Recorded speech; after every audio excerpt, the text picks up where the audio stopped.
Cruising the block with that Midwest glow. Got the game on the screen, that's just how the days go. Yeah. This that good life we talking about. Dad Snark Podcast.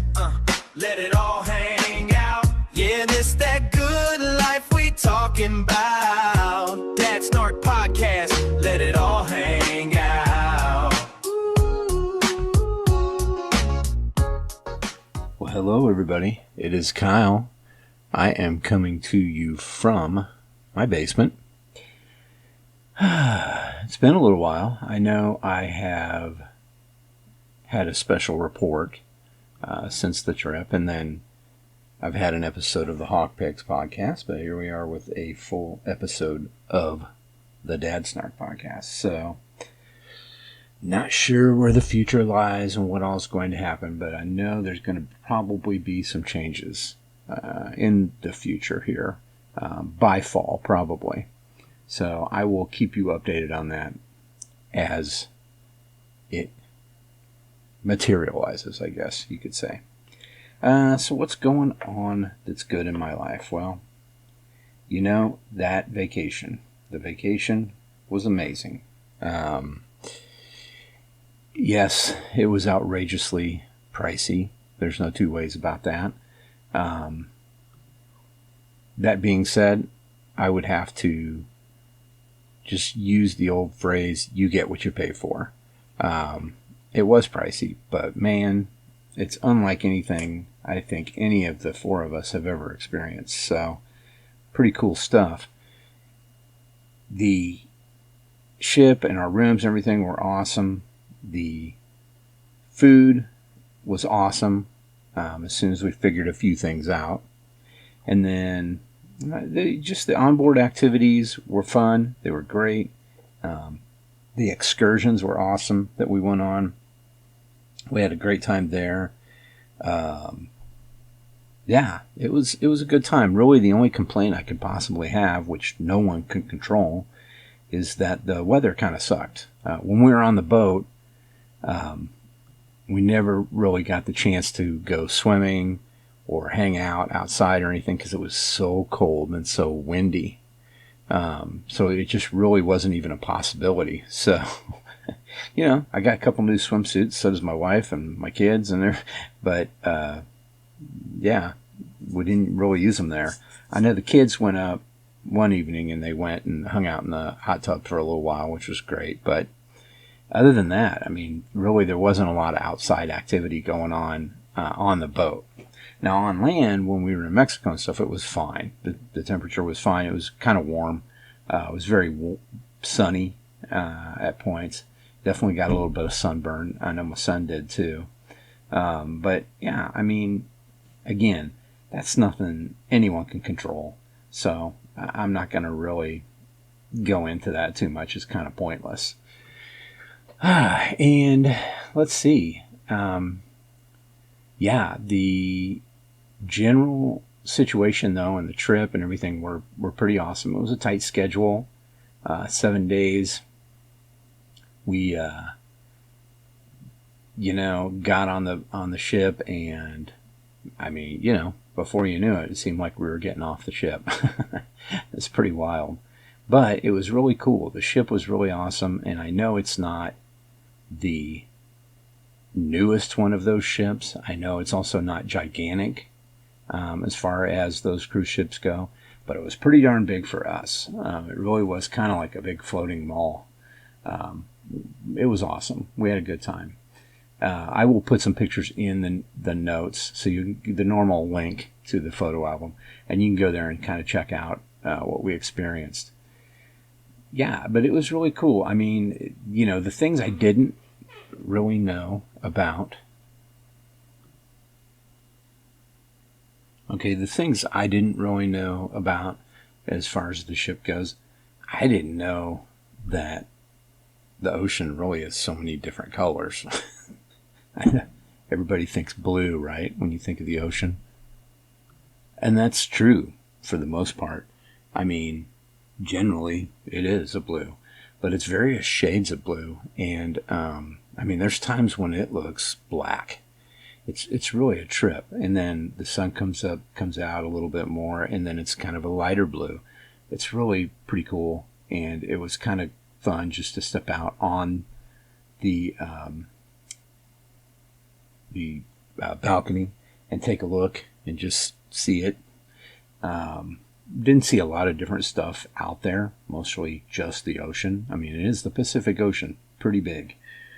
So yeah, that was pretty interesting, but we definitely enjoyed having the balcony. If for nothing else, it really kind of provided like some sort of comfort, because otherwise you're going to feel like you're kind of trapped in this little room, right? And while you're really just in there to sleep and stuff, sometimes you're just kind of relaxing and chilling out in there too. And so it's kind of cool to have a decent room and to have something that looks like you can be outside, which you can. Yeah. And, you know, the dining experience. So, you know, the kids immediately went and investigated and inspected everything on the ship, which was cool because they knew their way around, which was great for us. But the dining experience in the buffet area was okay. It definitely, you can tell it's a different style of cooking and a different style of food than we're generally used to. I mean, yeah, they had bacon and eggs and sausage and eggs and stuff like that. And then they had some ethnic meals as well, because there's a variety of different types of people on the boat, obviously. I mean, in reality, our meals were ethnic meals. So, but what we really enjoyed the most was the dining room. The main dining room was just absolutely beautiful. And more importantly than that, through a hint or a tip or trick that I got on YouTube, one of the first things you want to do when you get on the boat that first day is to go and talk to someone at the dining room and see if there's any, tell them you know what your reserved time is to go eat, but ask them if there's any way to reserve the table and other aspects of when you're going to have dinner every single night. And yeah, they hooked us up instantly, which is awesome, because the greatest service I think I've ever gotten in my entire life is from the waiter and the assistant waiter that we had every single night that we were there. Actually, April and I went to eat a nice dinner alone, the second to the last night. But even in our absence, the waiter and the assistant were just so helpful and kind and everything. I worked with our kids, which is great. So they felt comfortable being there without us. But it was really just an amazing experience with those folks. They just were really so helpful and so kind and friendly. And I know they get paid to do that, but I also can tell the difference between someone just getting paid to do something and someone who, you know, is comfortable with and enjoys some time around the people they're working with. And we definitely got that feeling from them. They came to know our whole family and what we were into, what we were interested in, what we were doing, why we were on the trip, all that stuff. And it was just really awesome. It was really awesome. So I can't say enough good things about Shane and Noni. They were the two that we saw every night, and we were always rewarded with a nice set of smiling faces and just very friendly, caring people. So again, yes, I know they get paid for it. So what? Lots of people get paid to wait on you at a lot of places, but they don't act like this. So say whatever you want, but you know, the food was included in the price and all that. They weren't getting anything extra. So they don't have to go out of their way and as hard as they did and do as much for us as they did. It was really cool to witness that and experience that.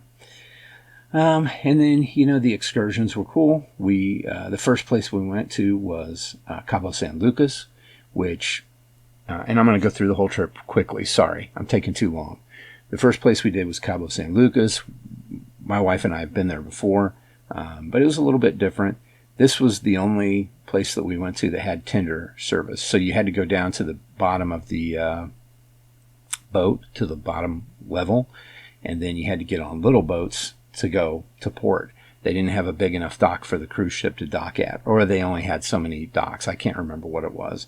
But regardless, you had to do the little short excursion boat to shore. No problem. It was cool. We had a nice experience there. We went and saw some awesome things in a town nearby. And everybody was really great there. We went to a beautiful church, some gardens and stuff that were just awesome. Had a nice lunch, nice meal. And then we got back on the tender boat and rowed back to the giant ship. It was pretty cool. And then, we went to dinner and all that stuff, and enjoyed another evening with the kids and all that jazz, and then went our separate ways and did whatever we wanted. It was awesome. It was very, very awesome. And then the second stop was Mazatlan, which is, down a little bit further, down that's Pacific side of Mexico there. And our excursion that day was the Lucha Libre Mexican wrestling. That was a blast, man. We had the best time there. And you'll see from the pictures just how much fun we had. It was really cool. We were sitting up in the front row, and they made us a part of the whole show and the whole event, and it was just awesome. We absolutely loved it and had the best time. Just great excursion. Highly recommend that if you go on this cruise. And then that night we came back and everything. It was funny because our daughter and son had been asking us, hey man, let's go to the club, because they're 18. They can go to the clubs. I mean, they could have gone without us, but they wanted us to come with them. So we went that night and went to the dance club and had a great time.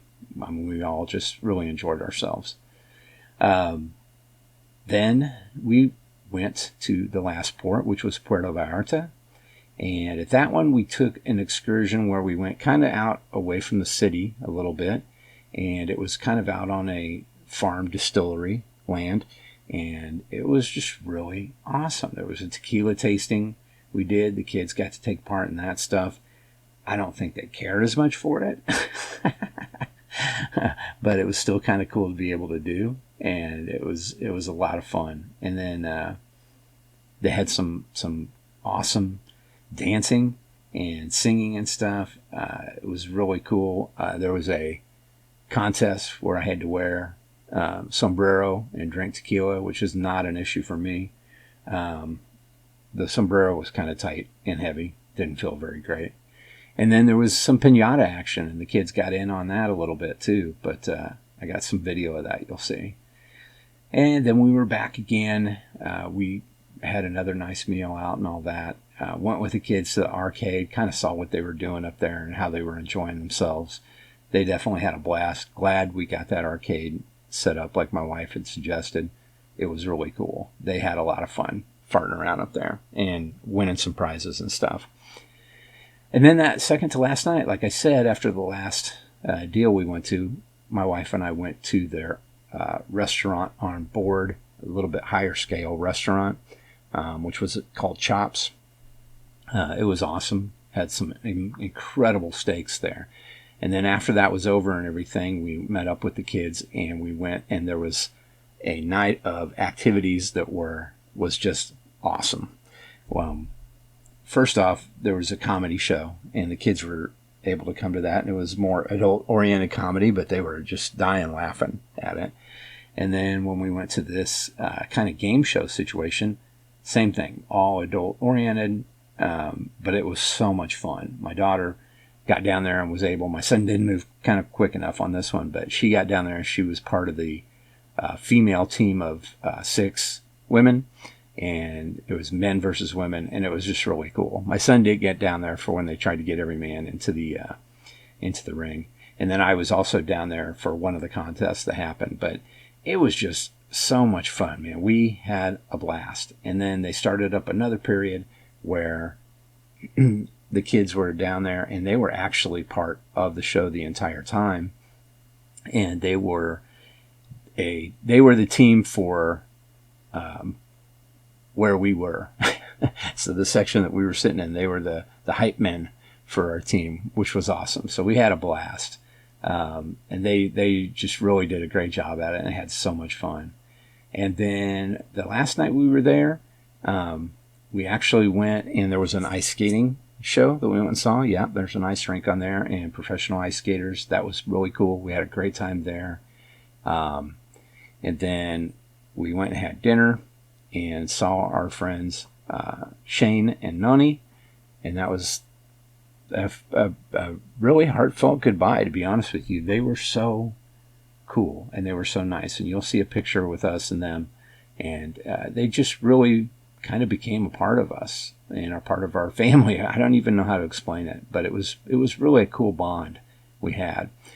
And then the next thing you know, that was just a whole bunch of getting off the boat, having so much time to kill. My wife found out that we could go get a day stay at a hotel nearby. So we would have to we ended up taking an Uber to that hotel, and then we could just hang out in that room for the day until a certain point, and then there was a shuttle there that would take us to the airport, which was great. So we did that, and I walked around the corner, got us some sandwiches. They were great. We hung out in that hotel for the day. You have to pay something, but it wasn't so bad. It was a really nice place, and everybody got to rest a little bit because, man, it had been a lot of activity. But yeah, I mean, that was the trip. We really had a blast, man. It was kind of hard to get used to having to go get your own food and do all that stuff afterwards. I did get some tequila. I did get some other spirits, some liqueurs from that area as well. One of them is made from a plant that really only grows on the Baja Peninsula there. I got that one in Cabo San Lucas. It was awesome. I did get a bottle of añejo at that distillery we went to, and they threw in a bottle of their mango liqueur, so you can use it to make margaritas, stuff like that. It's delicious, but they threw in a small bottle of that, like a pint. And so that was kind of cool. I definitely have enjoyed that. It's great stuff, all of it, of course. And that's about it, guys. I mean, on the trip. So that's what's been going on that's good in my life. Now, on the flip side of that, after we got back, we had our daughter's graduation party and all that stuff. And then we had, almost immediately, I think the Thursday after we got back on a Friday night / Saturday morning, really. But right after that, we had a visit, an orientation at the college my daughter will be going to in the fall. And while we were there, we got a call, and we had to leave immediately because my mother-in-law was not doing very well. So we blasted back. I was really booking it to get back because it's about an hour away, not quite, from where we had to be with her. And when we got there, my wife's whole family was there, and we had already talked to our son. He got over there, and so there we were, and it just wasn't looking good. And long story short, in the end, it wasn't good. We had to say goodbye to her a little bit over a week, about a week and a half ago now, and it was pretty sad, but compared to what was going on and the unfortunate pain and suffering she was going through, it was just better, really, for her. It was not a very pleasant situation before that, so it was good to see that she was able to go peacefully. We went and visited her that day. We had our daughter's graduation party a couple days later on that Sunday, and then we got home, and I mean, we were exhausted. That graduation party, it was awesome. It turned out great, but it was exhausting. Just so much stuff to do, and we felt like we had just gotten back. But it went off without a hitch. We had a good time. Not without a hitch. There were a few hitches. But we had a really good time. Everybody enjoyed themselves. And then, believe it or not, I couldn't believe it. My wife still insisted on going to see her mother that night. And so she went. and spent some time with her. She wasn't really even awake or there as far as consciousness, but my wife spent some time with her and sat there and then laid with her and watched some of her shows she likes on the Hallmark Channel or whatever, and then came home. And then we got a call the next morning at 5:30 in the morning that she had passed. So it wasn't a great scenario. And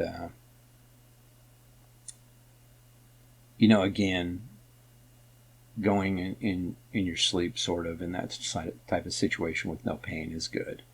However, the fact that she had to go so soon kind of stunk. So, we're getting through it. We're a good, strong family, and it's just a lot of stuff to handle, a lot of stuff going on in our near future. My wife is very busy as it is, and now she'll be even busier with a lot of this stuff. So that's kind of where we're at, guys. Another little quick side note, my wife and I did get away the next weekend because it was my wife's high school reunion. So we drove down to where she went to school. Pretty small situation. She is, I think she had a class of 27, which is very small, especially after we just watched our daughter graduate and her class was like 500 people. So that was pretty big difference. But yeah, she and I got away. We went down there. We went and stayed at her dad's the first night. He's a little ways from where we went, but we wanted to go visit him and say hi and everything. Him and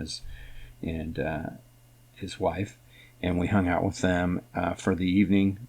After we did some garage sailing in the morning, and that was a nice evening. And then got up the next day and headed off to Springfield, Missouri, which is a pretty big town, south central Missouri. And we went down there. We actually hit Buc-ee's. Never have been to a Buc-ee's before, but we went to that. It's as crazy as it is advertised to be, but we had a good time there. Spent way too much money. And then we stopped by, got an ice cream cone from my wife's favorite drive-in, burger joint that she grew up with, and headed on over to the hotel we were in. And yeah, and I'll throw in another thing once I talk about some of the stuff that I'm into right now. But yeah, we went to the event. It was great. We actually went that evening after the event and went and hung out with a couple people my wife graduated with and friends of hers. And yeah, that was it. And then we went back to the hotel, had a great night's sleep, got up in the morning, went and ate at a diner down the road that the hotel had suggested, and it was incredible. And then we hit some thrift stores and some stuff like that. And we really scored in one of them. It was really a cool place, and we did really well. So that's kind of catching you guys up on everything. Sorry it's taken so long, but there you go. All right, so what am I into right now as far as music? Well, there we go. Now I'm going to get into our trip. Now, when we were down in Springfield, we did go to one flea market area, and there's a record store that I had. I think I bought a record from them at some point, and they shipped it to me from Springfield. And so I knew this record store, and I was like, I want to go to that record store if we can. Well, come to find out, it's a booth in a flea market. And then I believe the rest of the stuff is sold online. But went to that booth and just not a real good experience. That flea market kind of sucked too. So that was kind of a bummer. But we went and got some lunch or whatever, and then we stopped, and I saw there was a record store, another record store in that town, which had great reviews. So I said, I want to go to this one. Well, my wife's pretty tired by that point, so she just kind of hung out in the car with the AC on and just rested her eyes and stuff because she was exhausted. But I went in to the mall, and I went to this record store, and I got to tell you, I think it's the best record store I've ever been to. I love Love Garden, and I really loved Seventh Heaven. The only thing I can think of that's better than what I went to would be going back in time and going to Peaches Records and Tapes, which was here in Kansas City. I love that place when I was younger. But this place that I went to, there's zero doubts in my mind that it's the best record store around these parts. And it was just really I don't even know how to explain it, guys, but I'll try to here. So I hadn't bought the De La Soul album, the last one yet, Cabin in the Sky. Little did I know there was a very special edition made in conjunction with Marvel, where the group itself and then other people who were on the album, including Slick Rick, Mobb Deep, they were all redone in comic book form, Marvel comic book form. So it's an alternate cover, same album, and it is cool as hell. I ended up seeing that there, and I was like, what is this? Realized what it was, and that was an instant purchase. In the used section, I did pick up Jim Croce's Greatest Hits, which is weird. I used to kind of make fun of my parents for listening to that when I was younger, but I'll be damned, man, Jim Croce's pretty sweet. So I'm kind of looking around the record store a little bit more, and I'm walking around looking at the heavy, not metal, but hard rock area or whatever. I think it was under metal, now that I think about it. And I'm kind of looking through, oh yeah, here's Misfits, whatever. Here's Danzig, blah, blah, blah. And then I'm kind of going down the letters or whatever, and I look up, and in a record store, sometimes it's like, these are the A's, the B's, the C's. And then sometimes they'll have certain bands like AC/DC, right? Or, big bands like that, like Chicago, or anyway.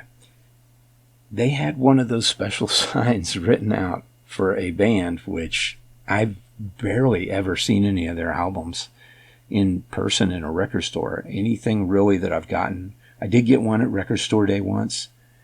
Pardon me.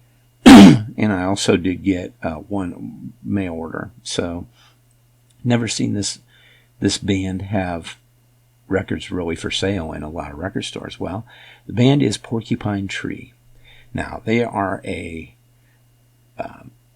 early 21st century, probably up through maybe the late 20-teens. I would say hard progressive rock band. And I love them. I've been listening. Actually, they were earlier than that. They were in the 90s, all the way through that time. And they're still around. I mean, I think I've seen, they do still tour in Europe. They're from Europe. But they had a whole section of their records, and they had almost, I don't know, over a dozen of their albums there. And one was even a big box set that I had seen online, but I was kind of like, that can't be that box set. When I looked and saw the name and I saw the other record, I'm like, that can't be that box set back there. It was. But they had a copy of the album that kind of got me into the band, which is In Absentia. And the song Trains is a big song that I love. And I'll put a link to it through Spotify, and you can go check it out. But yeah, I was floored to find that. And it was not cheap. It's not cheap if you buy it online. It was a little bit more to buy it there, but there was no way I could leave without it. Couldn't believe it, I told my wife, hey man, I'm getting ready to drop some change in here because they have a whole Porcupine Tree section. And she was like, do what you need to. Because she's just like, okay, whatever that is. But yeah, so then I was walking around the other side and I looked over and I couldn't believe it. It just, I just can't believe this place had so many things in it that like I say, I thought only I listened to or only I liked. But I will be damned if they didn't have an Afghan Wigs album also. Afghan Wigs, they're a band also from the 90s forward. And they had an album that had a song on it called Gentleman. And I'll put that link to that song in there too. And they're heavier and they're progressive sort of too, but less maybe so than Porcupine Tree. So anyway, I picked up their newest album, and I believe it's called How Do You Burn? I'd listened to it a little bit. It's been out for like 4 years, but picked that up, and it's really good. I like it. So those are the 4 records I picked up, and that's before we went to the hotel, got changed and everything, went to the reunion. So that's what I'm listening to right now, everybody. All right, what am I watching? Dude, we're tearing through Scrubs. Don't know how else to put it to you. We're just tearing through Scrubs, man. We love Scrubs. We can't get enough of it. And it's such a good show. I don't know what else to say. We love it. All right. Let me see here. And I'll take a look at some other things I've been watching lately. There's stuff that I want to check out also, but haven't been able to. The Death of Robin Hood comes out this week. And that's an A24 film, so I've got 1 free ticket if I go see it opening weekend. So I'm going to have to really check into doing that. Oh, I know what we watched. We've been watching Scrubs. We did start a show too. I believe it's from Ireland, called Only Child. Pretty interesting, fun show. And then Widow's Bay, I've got to catch up with that, but I really love that show as well. I did watch the film Hokum, and I think I kind of threatened to watch that before we had this trip and everything, but with Adam Scott, it's a horror film that came out earlier this year. It is awesome. I don't really know how to put it. It's a horror film, but unlike a lot of horror films that are out right now, it's not built on the gore. It's built on the fear and that it instills in you. And it's not outwardly or outrageously horrific. It's just very frightening and shocking in moments, but again, not just packed with gore like most films are right now.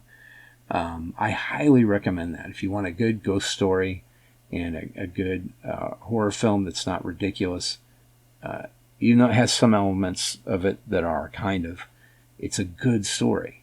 So watch that one if you get the chance. And then just for a fun night, we were just home and we decided to go ahead and watch Mortal Kombat 2. The new one with Carl Urban.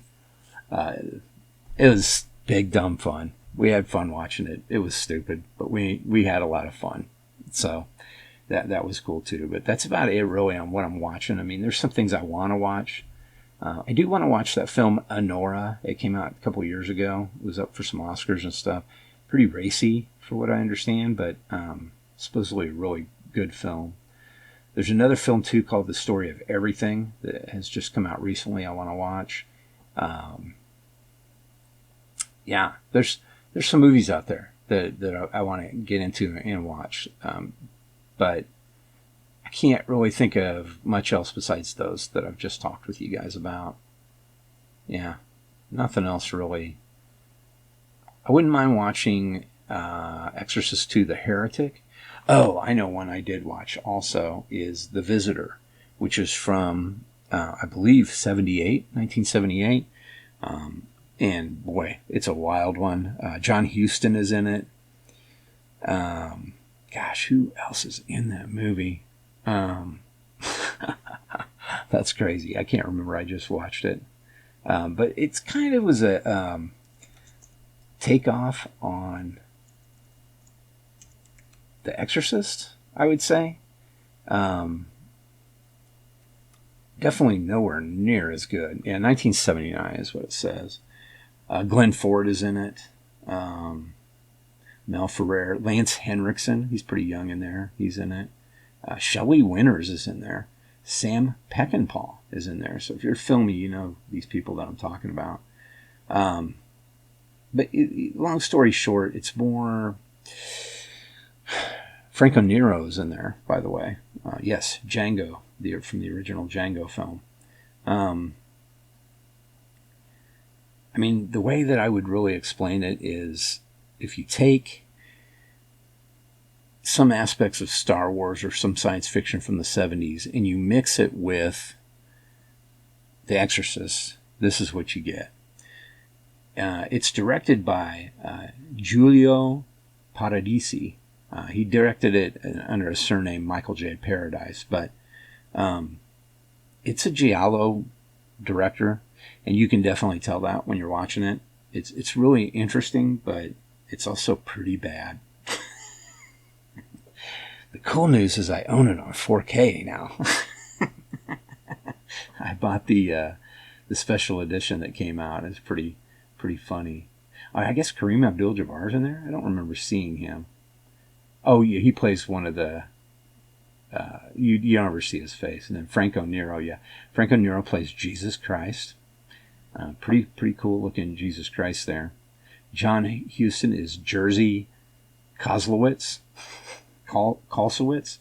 It's a trip, man. Again, it's about a young girl. Well, sort of. It's about good versus evil, and evil has gotten loose from good, which is more represented by Jerzy or John Huston, and gotten to Earth and inhabited a young woman, a girl, who is very spoiled and a big mess. And there's a lot of crazy shit going on. I mean, there's a basketball scene where the basketball rim blows up. There's a deal where this little girl gets and she's rich. They have a lot of money. But there's a deal where she gets, she's opening up birthday gifts, and one of them is a pistol, and she picks it up and throws it on the table, and it goes off and shoots her mom in the back. And then she's in a wheelchair from then on. And then Lance Henriksen is tied to it, and he is the boyfriend of the girl's mom, but he is tied to trying to make sure this girl is able to, be evil. And he also has intentions of the woman, the mom, because this girl is so mischievous and evil. He wants to marry her and get her pregnant with a male so that Satan or evil can come to Earth. That's the general story of it. You can kind of take it from there. I bet you can already guess what happens. But yeah, it's a trip. I wouldn't recommend it unless you got a lot of time on your hands and you like being bored and laughing at a film that's supposed to be serious. The musical score is crazy. I don't know how else to put it. All right, this episode's getting really long. So yeah, there's that. The Day of the Dead 4K release is coming. I believe that's going to be a Father's Day gift for me. And then there. Yeah, we'll leave it right there. All right. What have I been reading? Well, believe it or not, I have been reading. I have been reading some graphic novels. I've been reading some other kind of fan fiction sort of novels written in regards to liminal spaces, because I did see Backrooms, and the bug kind of got to me, and I was like, man, I got to read more about this and know more about this. So there's a couple books out there that people really look to as far as what has brought us to this deal where we love liminal spaces and want to know more about it.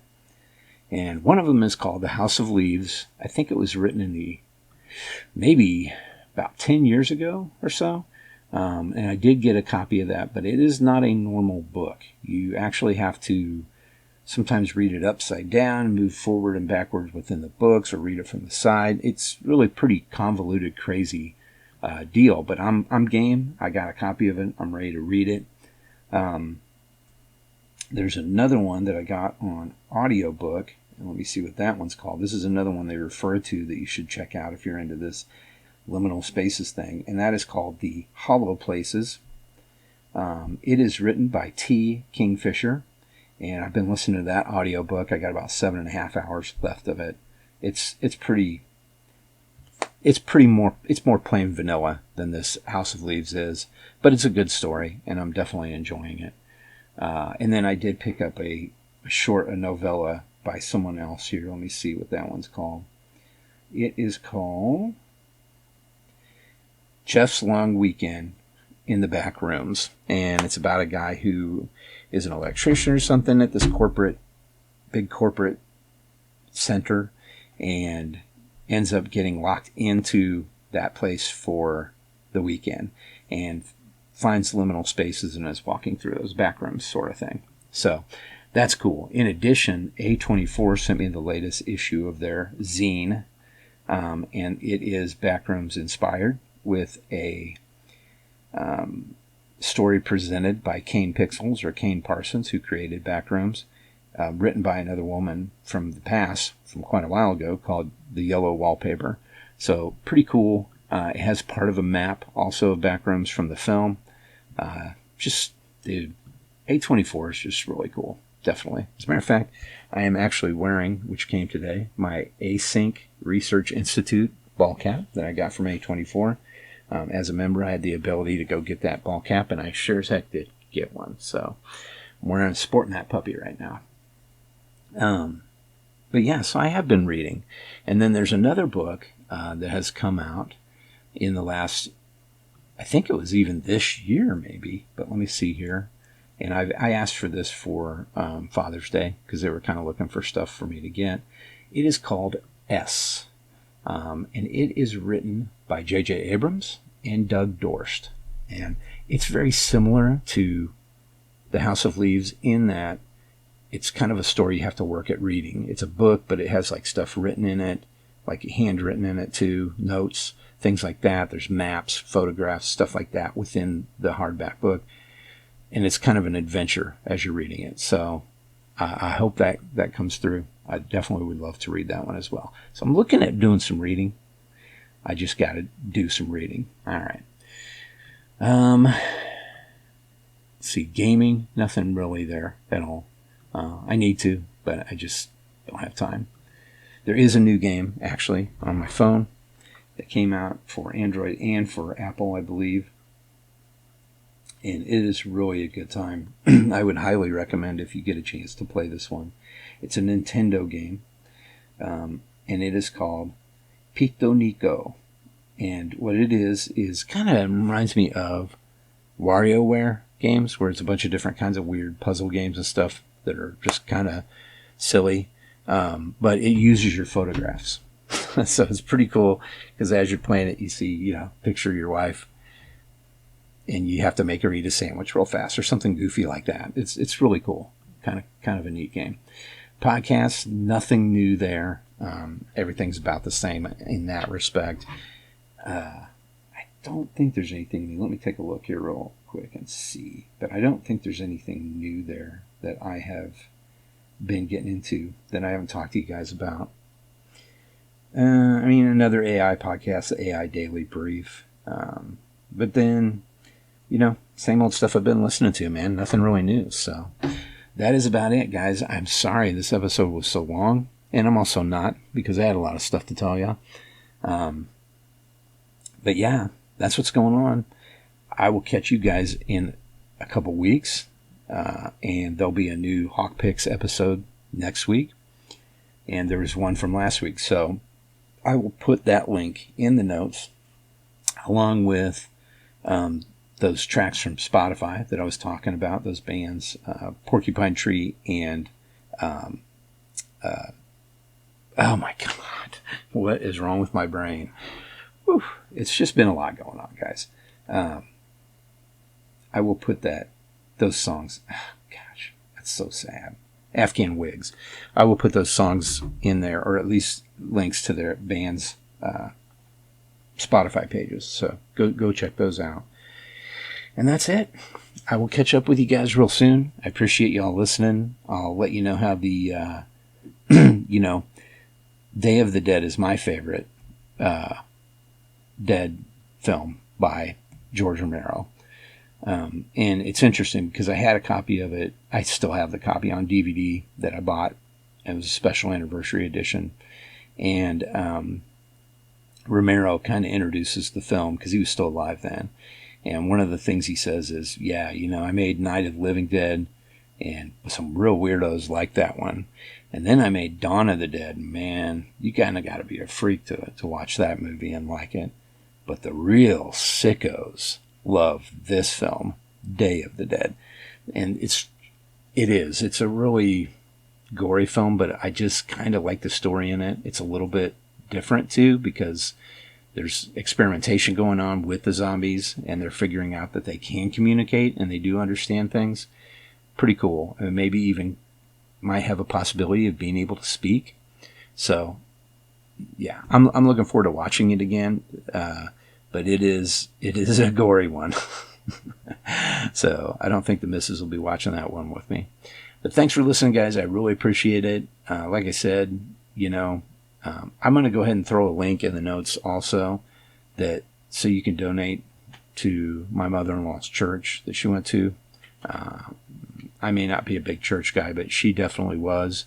And this church has really been great and helped her out so many times in her life. And I'll throw it in there. You don't have to do anything, but there it is if you want to. And that's it. I will talk to you guys in a couple weeks. And hey, do me a favor. I just had to mow it by hand yesterday because the battery in my rider died. But I had to mow the whole lawn with the old push mower. So do me a favor. Get off my lawn. Snark Podcast, let it all hang out.